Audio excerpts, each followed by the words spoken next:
The day I found out my son had sold my house was the day I realized how little he truly knew me. For 74 years, I believed in family, in trust, in raising your children to do the right thing. But life has a cruel way of showing you who people really are. And if you've been through something similar or know someone who has lived through a situation like this, leave your comment below. I want to know where you're watching from and what you would do in my place. And don't forget to follow the channel and turn on notifications so you don't miss any stories like this one. Now, let me tell you how it all began. It was an ordinary Tuesday in March, the kind of day that starts quietly, with nothing suggesting that your entire world is about to collapse.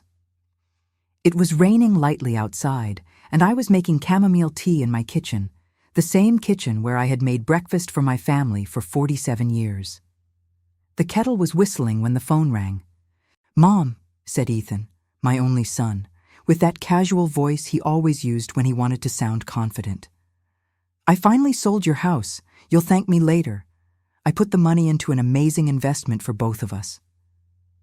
My heart stopped, literally stopped. The kettle kept whistling in the background, but I couldn't move. I couldn't breathe. "What?" I murmured, trying to process the words. My hand gripped the counter so hard my knuckles turned white. "Your house, Mom. That huge old place. You don't need it anymore. It's too much work, too much maintenance. I put you into something better, more comfortable. There's a nice assisted living facility that—" "Ethan," I interrupted, my voice barely a whisper. "You sold my house?" "Yes, and I got a great price. Trust me, Mom. It's for your own good. You're not getting any younger, and I can't keep worrying about you being alone in that big place." I didn't know what to say. How to say it. How to explain that this house wasn't just bricks and cement. That house was the place where my husband, Robert, had laid every floorboard with his own hands. Where we raised Ethan. Where we celebrated birthdays, Christmases, where we cried over losses and laughed until our stomachs hurt. Where Robert took his last breath, holding my hand in our bedroom upstairs. That house was my life, my history, my soul. But he sold it, without asking me, without warning me. When I questioned why he did it, why he didn't even consult me, he laughed. A short, irritated laugh that felt like a slap. "Mom, you're 74 years old. You're old. You need comfort, not memories. Memories don't pay bills. And frankly, you're not in the right state of mind to make these decisions anymore." Not in the right state of mind. Those words echoed in my head like a death sentence. "I have to go, Mom. I'll send you the details about the facility. It's really nice. They have bingo on Thursdays." And he hung up. I stood there in my kitchen, the kettle still screaming, the phone in my hand, feeling like the ground had opened beneath my feet. That night, I sat in the empty living room. Well, not empty yet, but it felt empty. The walls still had the marks from the pictures that had been torn down during a recent repair. The smell of old paint and wood filled the air. Rain drummed against the windows. I didn't cry, not at that moment. I just listened to the silence. A heavy, painful silence that seemed to swallow everything around me. And it was in that silence that I made myself a promise. He might have taken my house, but he wouldn't take my dignity. He wouldn't take who I was. I wasn't the fragile, confused woman he thought I was, and he was about to find that out. I stayed up all night, going through documents, trying to understand how he had managed to do this. How does someone sell another person's house without authorization? I searched through files, old papers, anything that could give me answers. My mind was confused, but my heart was firm. I needed answers, and I needed help. The next morning, exhausted but determined, I called my oldest friend, Patricia.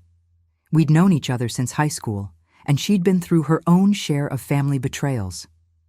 "Margaret," she said after I told her everything, her voice tight with anger, "you need to call a lawyer, today, right now." But I didn't have a lawyer. Robert had handled all those things, and after he passed, I'd been so lost in grief that I never thought to establish my own legal counsel. Patricia gave me a number. Call this man. His name is David Chen. He's young, but he's brilliant, and he doesn't let people get pushed around. I called. Within 2 hours, David Chen was sitting in my living room, going through every document I could find. He was in his early 30s, sharp-eyed, with a quick mind that immediately started connecting dots I couldn't see. He asked questions, took notes. And then, after what felt like hours, he looked up at me. Mrs. Margaret, I need to ask you something important. Did your husband leave any documents with someone else? A safety deposit box? Another lawyer? I thought hard, and then I remembered. A few days later, while continuing my search through the house, I found an old box at the back of the bedroom closet. It was Robert's, my late husband's. A box I hadn't opened since his funeral 3 years ago because it hurt too much. Inside were letters, old photos, his watch, his wedding ring, and a sealed envelope yellowed with time. My name was written on the front in his handwriting, firm and familiar. My hands trembled as I opened it. Inside was a letter, and several legal documents. The letter said, "My dearest Margaret, if you're reading this, something went wrong. I hope it didn't. But if it did, I want you to know one thing. The land where we built our house was never transferred to anyone else. It's in your name and always has been. I learned over the years that we can't always trust those we love to do what's right. I saw things in Ethan, even when he was young. A selfishness, a coldness. I wanted to believe he would grow out of it, but I couldn't risk your future on that hope. So I protected you the only way I knew how, by keeping what's yours, truly yours. The house can be sold, but not the land beneath it. Without the land, the sale is incomplete and illegal. I've also left you something else. Check the documents. There's more than you think. Always check before you trust. Even him, especially him. With all my love, Robert." My heart raced. My hands were shaking so much I almost dropped the papers. I looked at the documents.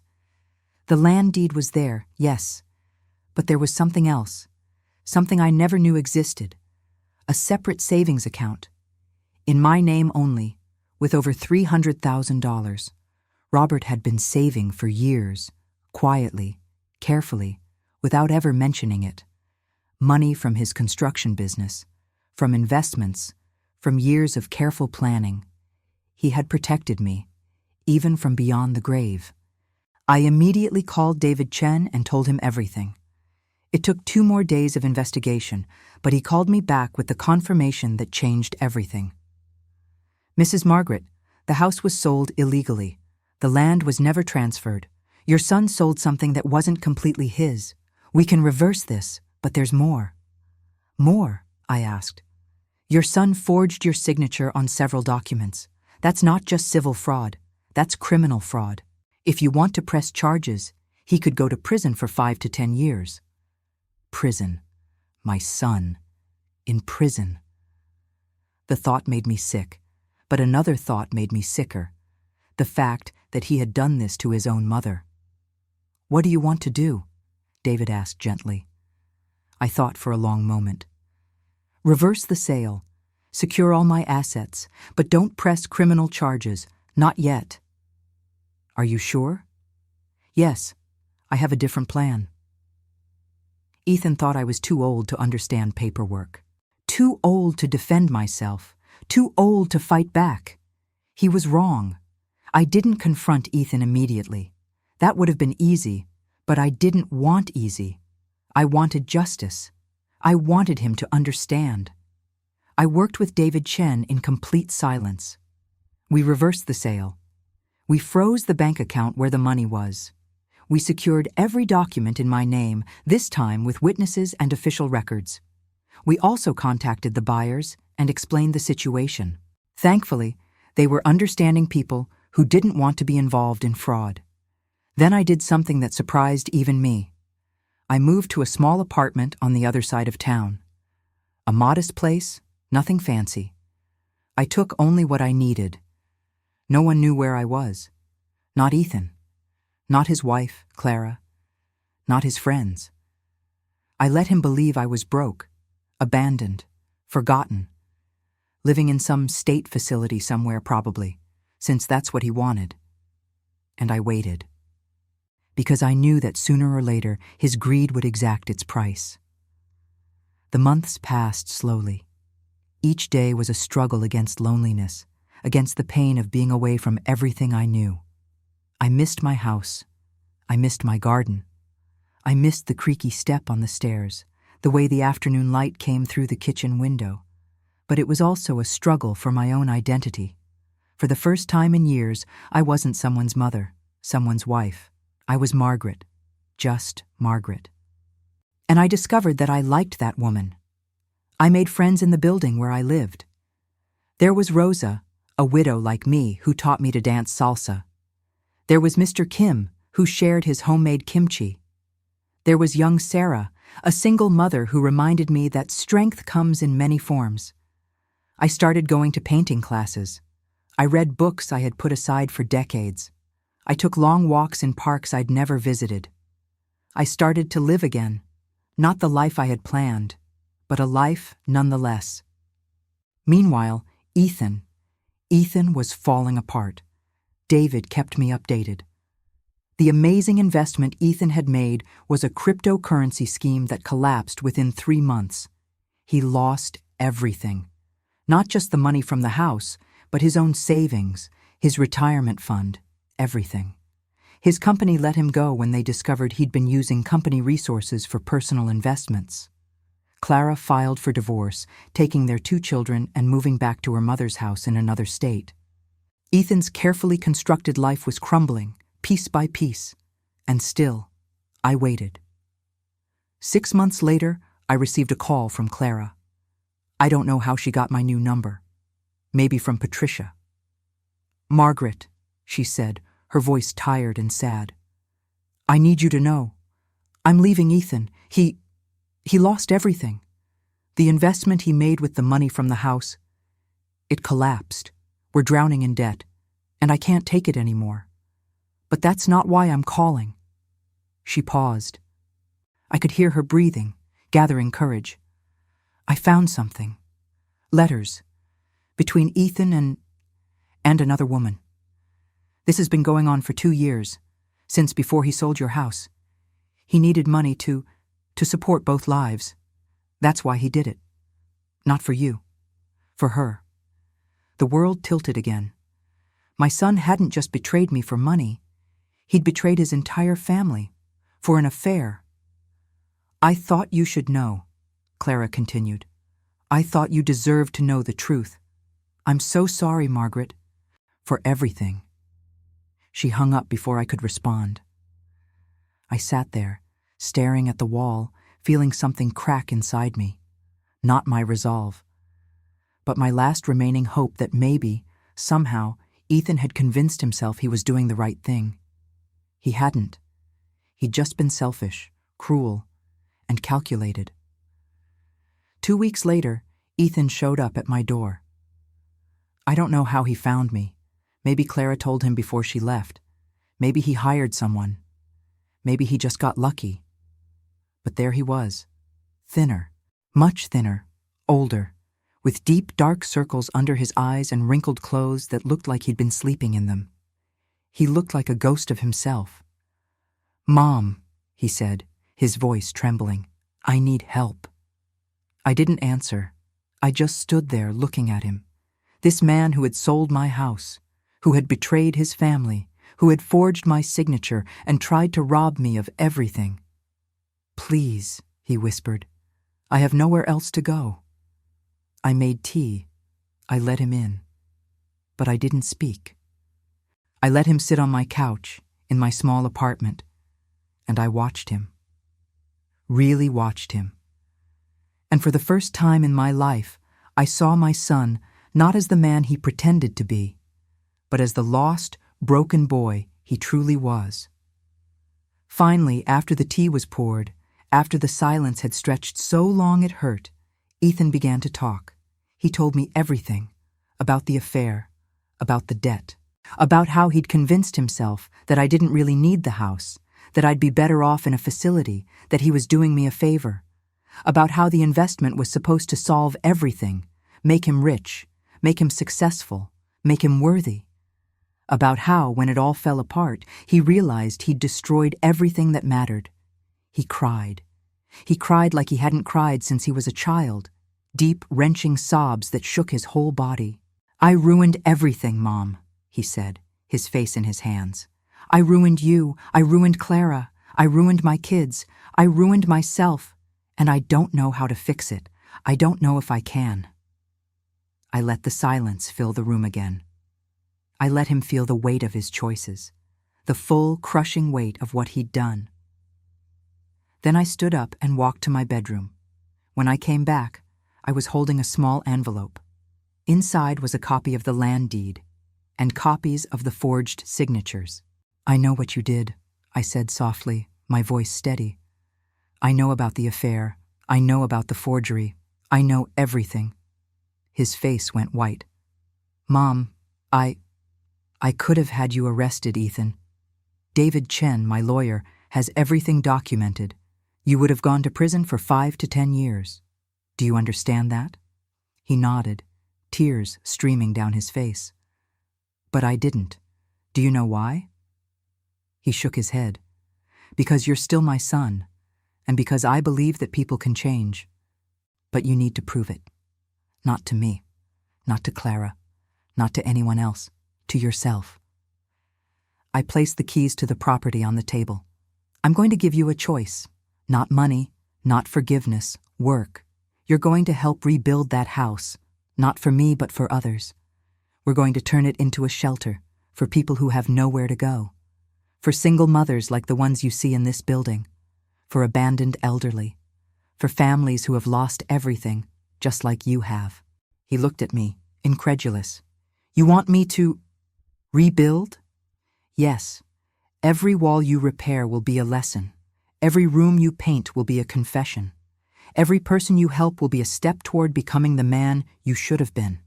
And when you're done, maybe you'll finally understand what that house really meant. Not just to me, but what it could mean to others.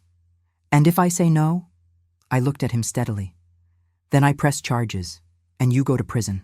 Your choice." He stared at the keys for a long time. Then, slowly, he reached out and took them. "I'll do it," he whispered. "I'll do it." And so, for months, Ethan worked. He woke up before sunrise and came back when the moon was already high. His hands, once soft and well-kept from his office job, became calloused and injured. He got blisters, then calluses, then scars. He repaired walls he had sold without thinking. He fixed the roof that had started to leak. He planted gardens where before there was only dry earth. He painted rooms with warm, welcoming colors chosen by David Chen's wife, who volunteered as an interior designer for the project. Every nail he hammered was a lesson. Every drop of sweat, a silent confession. I visited him twice a week. At first he barely spoke to me. The shame was too heavy. He would just nod, show me what he'd done, and go back to work. But gradually I saw something change in him. He began to smile when a new family arrived. He began to talk to the children, to help mothers carry groceries up the stairs. He began to ask about their stories, their dreams, their pains. He listened, really listened, maybe for the first time in his life.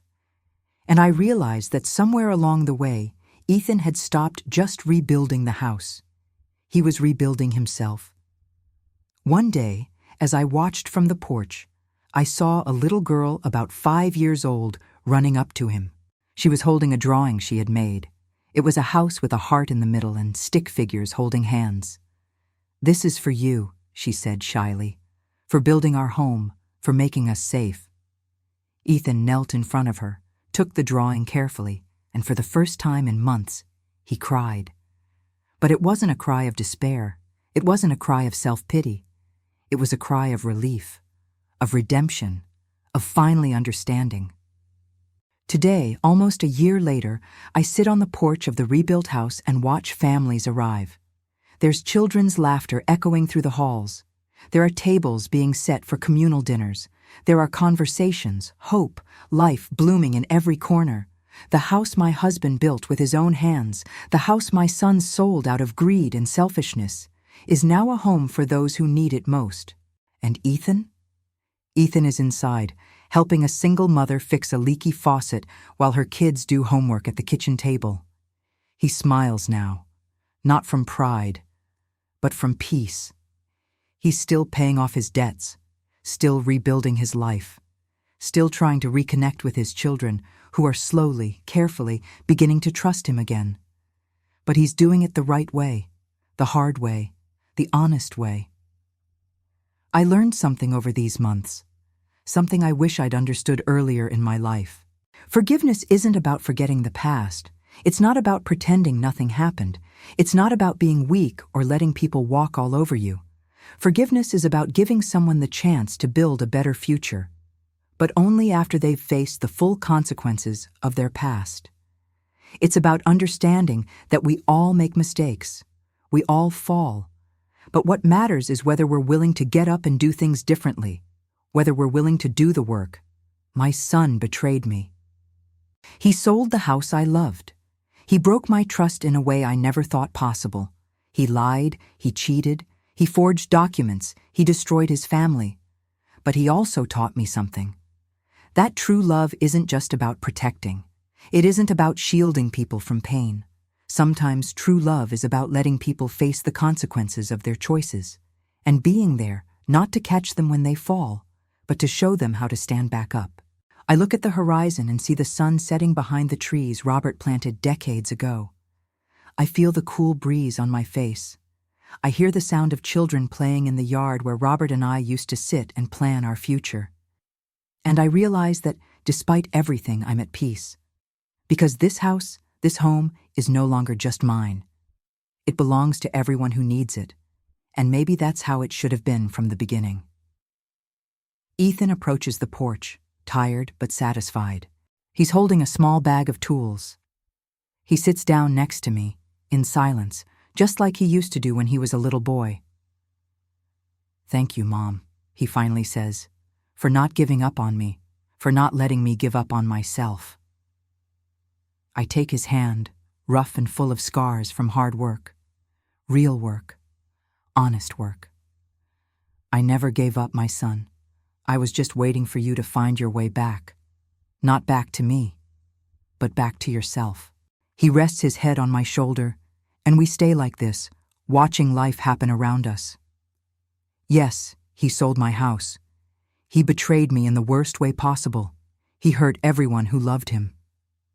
But in the end, he helped build a home, not just for others, but for himself. And sometimes that's what love does.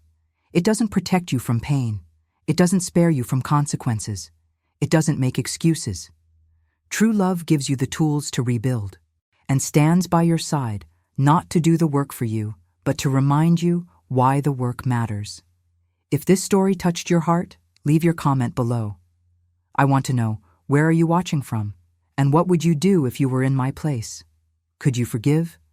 Would you have pressed charges? Would you have given him a second chance? Don't forget to follow the channel and turn on notifications so you don't miss more stories like this. Stories of betrayal and redemption. Stories of pain and healing. Stories of falling down and getting back up. Because all of us at some point need a second chance. And all of us deserve a home. Until the next story. And remember, true love doesn't give up. It doesn't enable. It doesn't excuse. True love holds people accountable and then gives them the tools to rebuild.